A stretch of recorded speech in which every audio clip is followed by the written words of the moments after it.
Ang Ginoo manaa kaninyo. Manausab kanimo. Ang santos nga ebanghelyo sumala ni San Mateo. Himayaon ikaw o Ginoo. Unya gipasakay ni Jesus ang mga tinun-an sa sakayan o gipaunan iya ngadto sa tabok sa lanaw o iyang gipalakaw ang mga tao. Tapos niya palakta ang mga tao, mitungas siya nga nag-inusara sa usa ka bungtod aron pag-ampo. O sa pagkagabi na, si Jesus nag-inusara didto.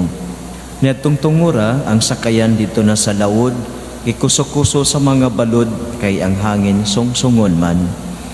Sa may mga alas 3 sa kaadlawon, si Jesus miadto kanila nga naglakaw sa tubig.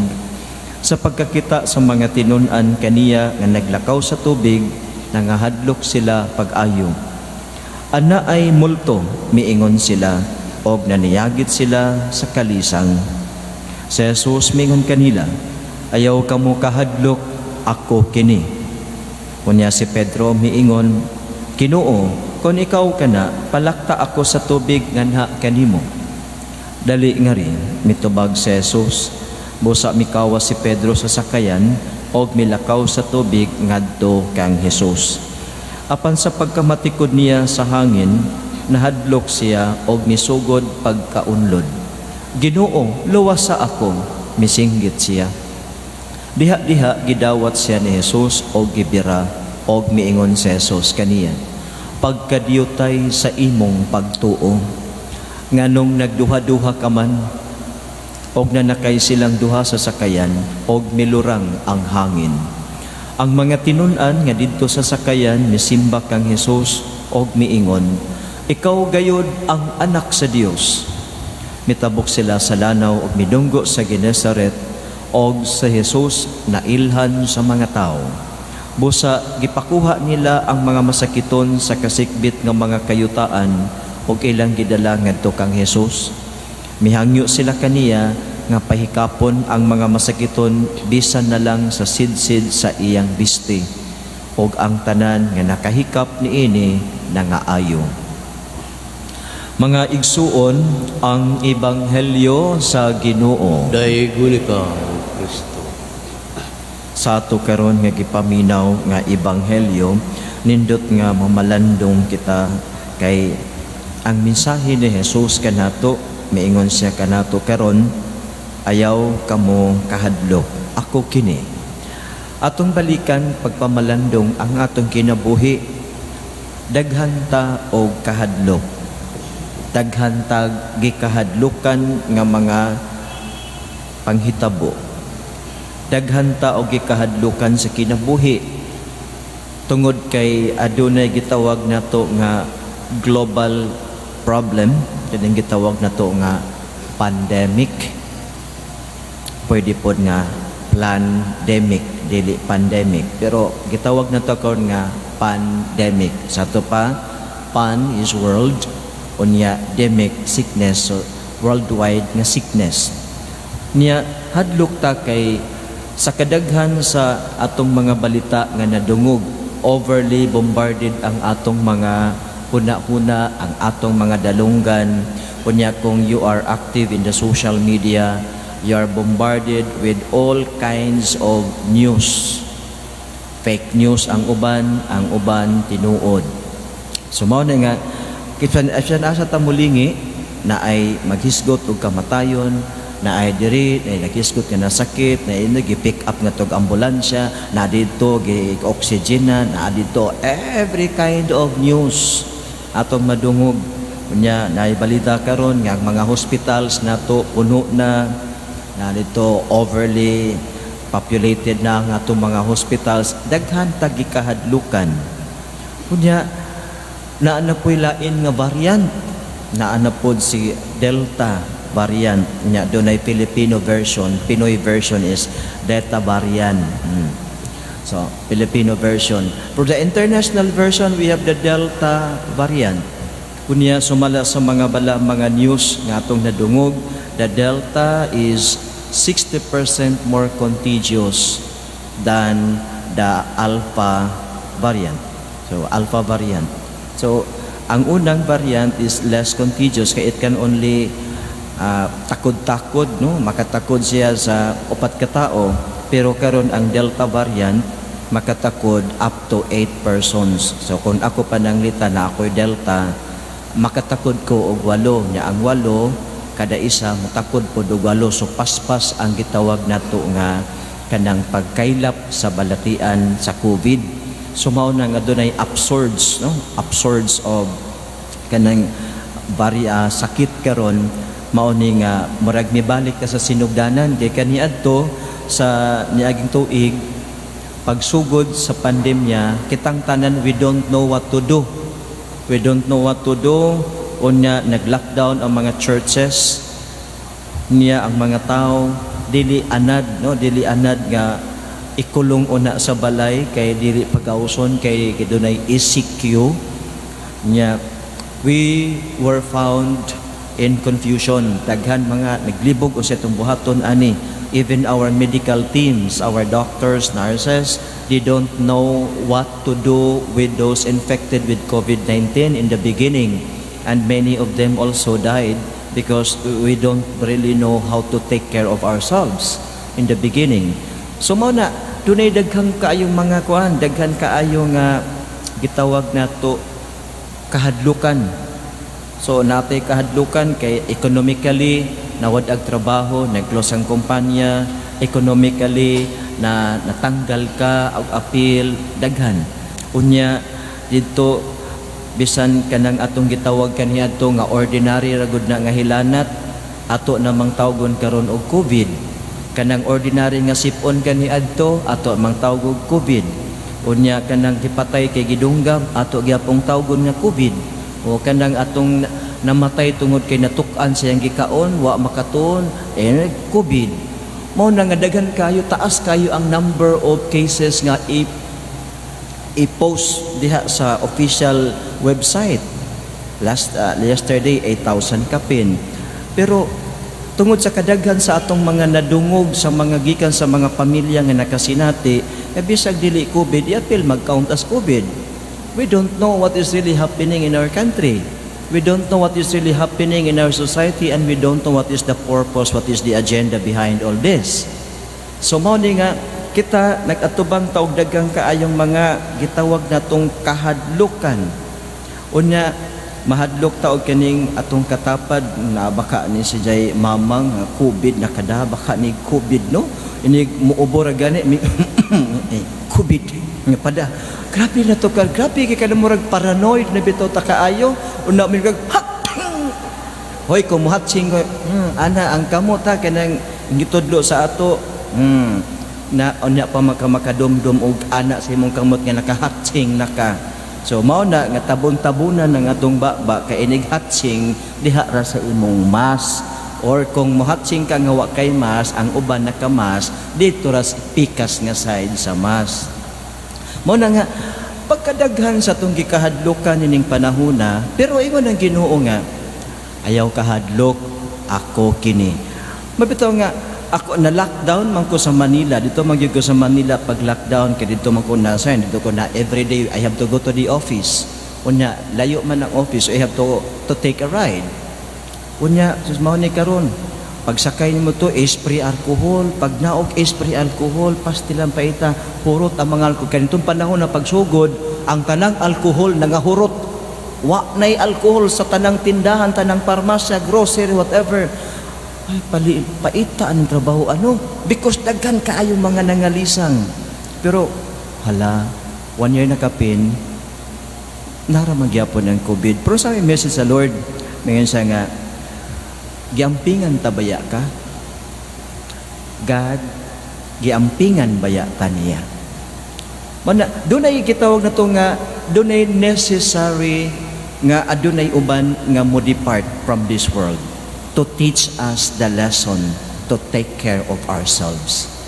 Kaya dito ba yung panahon na sa before sa pandemic, murang putagway buot bitaw usahay, kay bisag asa ram tamang luwa, bisag asa ra ta mangatsing, bisag asa ni patakar at tagtang sulti ang atong laway lagpot, bisag asa talsik left and right, front and back na dito. Mao ni karon nga kini nga pandemya nagtudlo ka nato og many things to learn and many things to remember. Nga number one is to take care really of ourselves. Nung atong tanaw ng atong ebanghelyo karon, kining mga tinun-an ni Jesus, ipasakay niya sa kabaruto. So maingon ta nga, life is a journey like a boat in the water. Karon naglawig sila, ni-cross sila sa lanaw. Mga kigsuunan, sa ancient belief, ang body of water is the so-called, pinaniniwalaan nila, na ito yung throne of the evil power. Mao na nga kung muhangin, mubawod og dagko, ang ancient people will always say, the power of the devil is now active. Unya sila nagsakay og gamay nga baruto, dako kaayo ang lake, dagko ang bawod, kusog ang hangin, malisang sila, kay maingon sila, kinsa man kita nga makigbatok sa gahom sa demonyo nga karon nagiging active. Mao to nga ang mga tinun-an, grabe nilang kalisang, kay wa man sila'y power against the power of the evil, of the enemy. Pag-abot ni Jesus, nga naglakaw ibabaw sa tubig, naninggit sila, kay abi nila nakakita silag multo. Apan miingon ang Ginoo, ayaw kamo kahadlok, ako kini. Take note, in the middle, in the height of their fears, Jesus said, ayaw kamo kahadlok, ako kini. Ayaw ka mo kahadlok, ako kini. So na ay assurance nga, bisan dya sa height of fears, sa height of our uncertainties, there is still that God who walks with us. Kung miingon ka na to, ayaw ka mo kahadlok, ako kini. Kay kung adunay powerful nga atong kauban sa paglakbay, sa paglawig nining kalibutana, bisan mobati kita og kahadlok sa atong palibot, apan dunay mas gamhanan kay kanato nga atong kadaganan, atong kasandigan. Now karon si Pedro, he wanted to test Jesus. Mingon siya, Lord, kung ikaw ka na, let me walk in the water. Let me come to you. Then Jesus said, okay, dali. Niminaog si Pedro sa sakayan, misugod paglakaw sa tubig. Nakalakaw siya. Apan ang iyang kahadlok mipatigbabaw, ang iyang kalisang sa dagko nga balod ug sa kusog nga hangin mipatigbabaw kaysa iyang pagtuo. Busa miunlod siya og sa iyang kalisang nakasyagit siya, Ginoo, luwas sa ako. Og diha-diha si Jesus mituyhad sa iyang kamot. He stretched his hands to catch up the hands of Peter og iya siyang gibira pataas og giingnan, pagkadyotay sa imong pagtuo, nganong nagduha-duha ka man. So it's the same challenge also for us today, nga pagkadyotay sa atong pagtuo, kay kita gidaog sa kahadlok. Dili man nato mawala ang kahadlok, no? Kanang fearful events, fearful nga mga panghitabo, situation, we cannot put them away from us. But what we can do is, we can manage the effect of this outside situation to ourselves. So naay kahadlukan nga butang, naay kahadlukan nga panghitabo, naay kahadlukan nga situation. But what we can manage is the effect of that to us. We cannot say, go away. We cannot say that. We cannot say to COVID-19, go away, go away, go away. Di ba na parag manok nga imong bugawon. But we can manage the effect in us.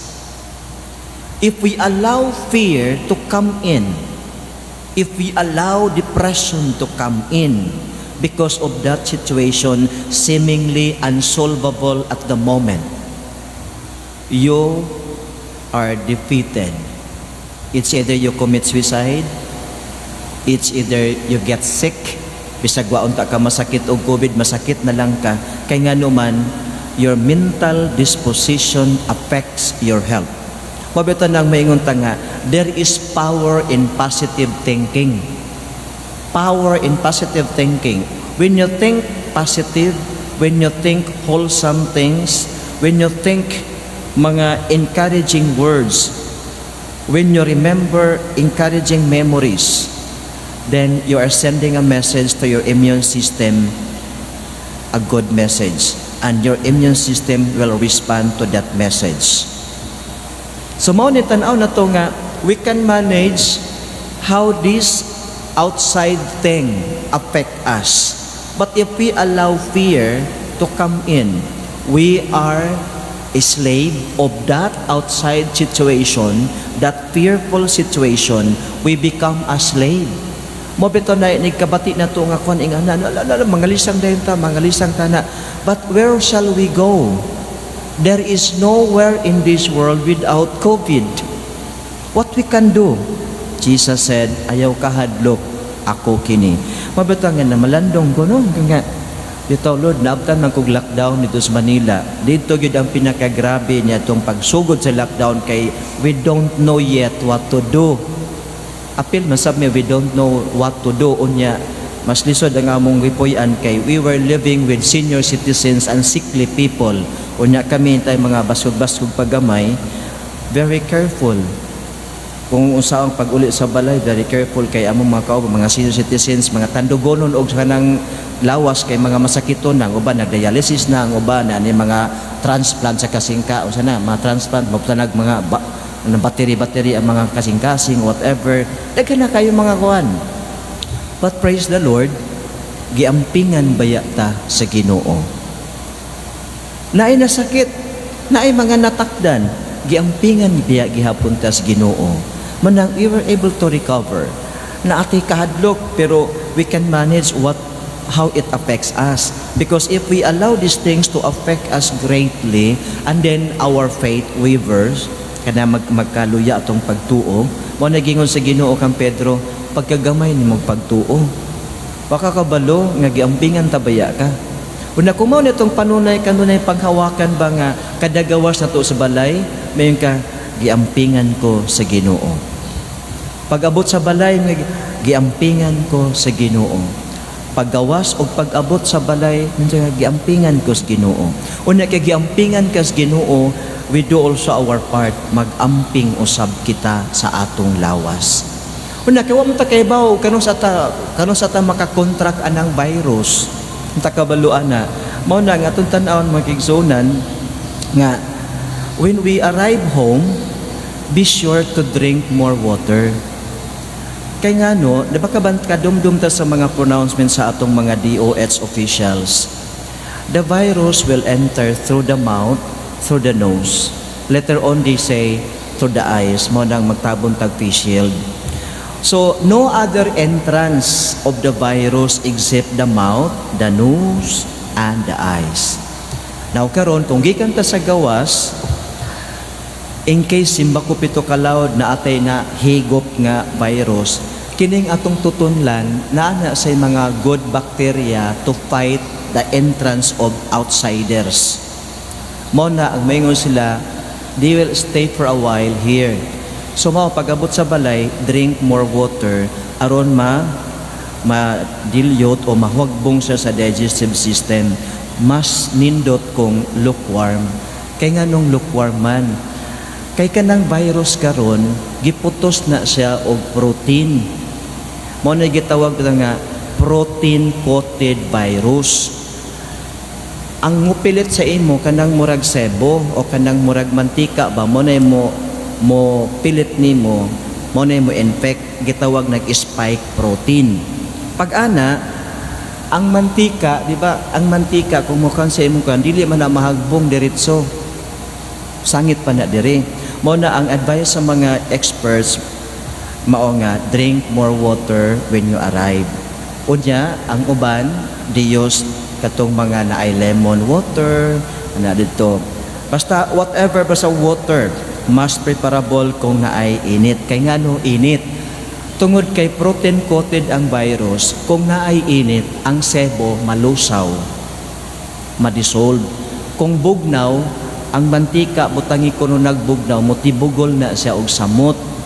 So kung init ang imong immunomon, malusaw na siya, mahagbong sa digestive system. Pagabot sa digestive system sa tiyan na to, mamatay ang virus kay dunay acid dito sa atong digestive system. Una in case nga kay musod sa tong ilong kay nakasimhot ta o kanang sige tag hinggok-hinggok sa tong sipon. Nag-answer tag ana-ana, nakasud dire. Mauto kay kini pong atong ilong kabantay mo na mga balhibo.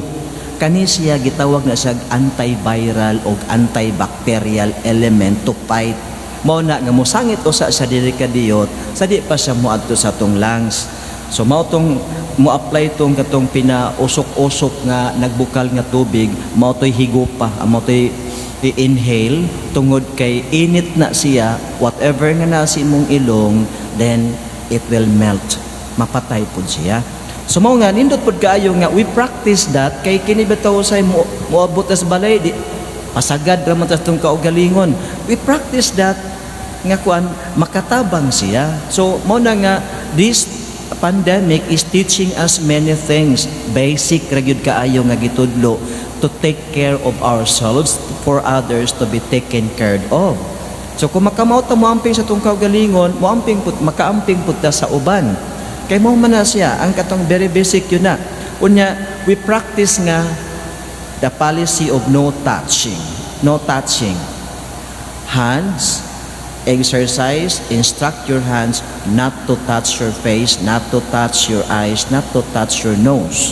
So bawal manghingog mo, bawal manghimuta, bawal manguha og tinga sa imong ngipon unless you disinfect your hands with alcohol. Kana siya or you wash your hands usa pa ka manghingog mo whatever you do. So inga na bitaw nga very basic things ra gyud so that we can also take care of ourselves. Apan ayaw jud no kalimti giampingan tas Ginoo. Okay, giampingan man tas Ginoo, we also do our part. Ampingan pud nato atong kaugalingon. So wherever we go, face mask, face shield. Ang face mask is necessary gayud kung dugol kita. Ang giingon pa gyud sa una, 2 meters distance from each other. Then later on reduce into 1 meter. So mao na siya ang kuan. Pero ang hindot gyud nga natay face mask tabi nagparo sa inyo nga setting dugol mo diha kaayo. Unya ang gingon sa atong mga health officers sa DOH or sa WHO, mas safe ingon ani nga setting ang hangin lapos-lapos kaysa kanang aircon room nga magsigirag tuyok-tuyok way kalot siya ng hangin. So they advise us to open a little bit the windows so that the air from outside can also enter. Kay ang init nga hangin can put down the virus. Makabagsak ba, mabagsak. Kay kung kining air condition, ana-ana na remember, ang virus will thrive panahon sa kabugnaw. Ang virus mas mabuhi kung bugnaw. Ang virus mas kusgan kung gabi. Nocturnal, nocturnal. Kaya nga kini sa gabi bugnaw man. Sa udtong tutok, sa buntag o sa hapon init, ang virus dili makatribe pag-ayo. So mo na nga the most of the infections happen kung bugnaw ang lugar o gabi tungod kay favorable sa virus. Kay kung init, malusaw man ang kanang iyang gitawag na to nga spike protein.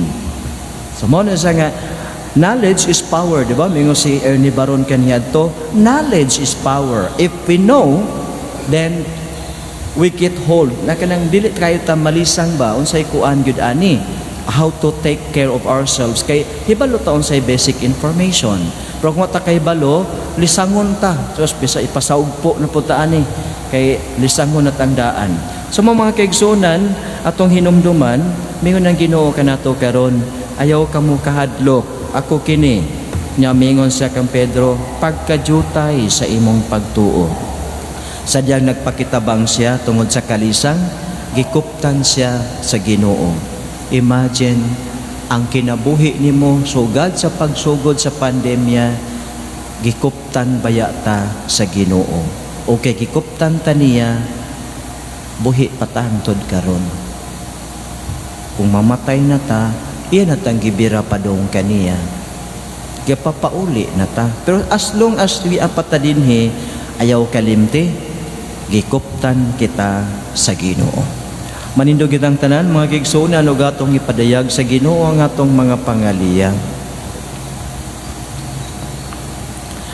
Sama sa kasinatian ni Pedro sa Ebanghelyo, kita karon nga nagkatigom dinasig sa pulong ni Jesus, dili angay nga mahadlok, hinuon mosalig kita kaniya sa hingpit og moingon, Ginoo kaluy kami. Ginoo, kaluy kami.